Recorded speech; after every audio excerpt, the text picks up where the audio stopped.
Paste करतो आपल्याला हे 3 बोटाचं अंतर सोडायचं आणि असं मार्किंग करायचं. थोडंसं मार्किंग आलं ते मार्किंग खाली आलं. मार्किंग यासाठी केलं आहे की या गोलाच्या आतमध्ये 3 रंग टाकायचे. पहिला रंग त्या मार्किंगवर टाकला. दुसरा रंग टाकताना आधीच्या रंगांमध्ये थोडंसं त्याला मिक्स करून टाकलं.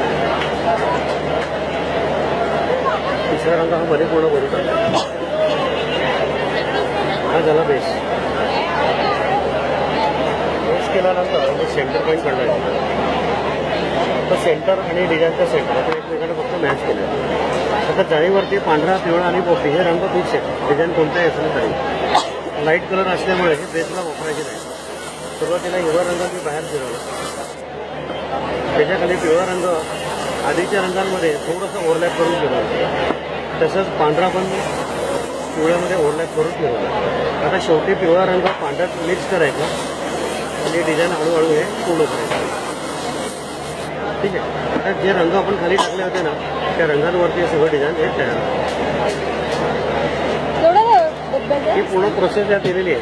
रंग कोणती खाली टाकायचे आहेत कोणते